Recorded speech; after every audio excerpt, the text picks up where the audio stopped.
I'm pleading with you, please revise this. At least change this damn committee. If these committees, who are the scientists? How can they call themselves scientists? Who are the epidemiologists you have in this committee? Particularly this cremation-only policy of this government is a matter regarding which we have continuously been bringing the government's attention, trying to resolve this. I saw the Honourable Prime Minister's office too has released a statement, but we absolutely are now losing faith. Since this issue is not getting resolved, the community is now getting ahead with a civic resistance program of refusing to accept the dead bodies. Now, this is a very traumatic situation for the entire community. But trauma aside, but this is going to have serious implications for the country internationally. It's going to have serious implications for generations to come. Therefore, I'm pleading with the government that you must revise this policy. Now, I can read from Mr.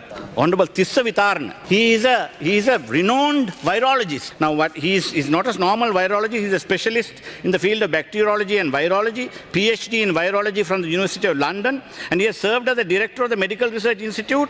He headed the MRI's virology department, consultant virologist at the Edinburgh City Hospital Regional Virus Laboratory, and he has been a deputy director of Victoria Infectious Diseases Reference Laboratory in Melbourne.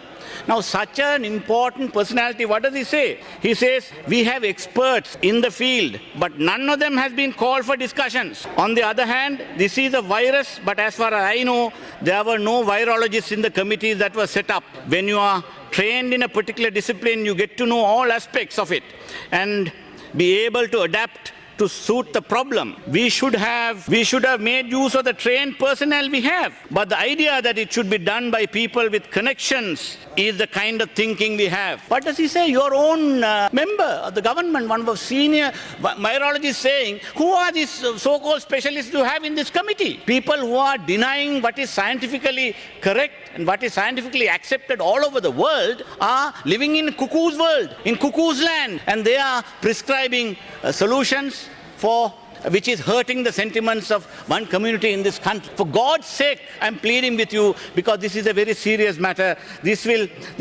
out of sheer outrage, it's total contempt. The people are looking at the actions of the government in this case. Honourable Speaker, just one more minute. I'm concluding. Now, this will not be forgotten for generations, and this is creating a serious impact in the minds of the young people, young Muslims. They will get radicalized out of this terrible trauma they are suffering. For God's sake, I'm pleading with you, please revise this. At least change this damn committee. If these committees, who are the scientists? How can they call themselves scientists? Who are the epidemiologists you have in this committee? Epidemiologist called Dr. Paba Palihavadana. She says burial is possible.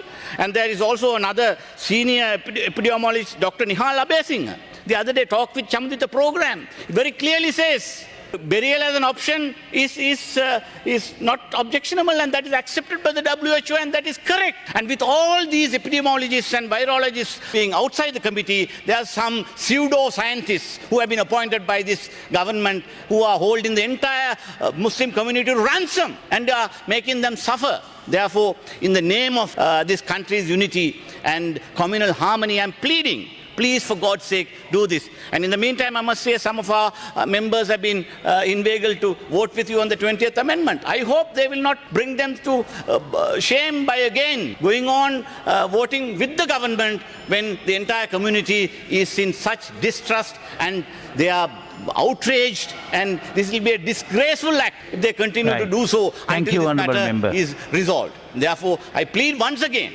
that this matter should be once and for all resolved by replacing this committee if they are refusing to comply with it, because there are so many experts who are saying this openly. When those experts in the government side, including your own member, Professor Tissa Vitarna, very clearly is saying that they have all been sidelined. Thank you. And therefore, once again, pleading with the government to revise this cremation-only policy without any delay and to bring at least some solace to the suffering Muslim community. Thank you.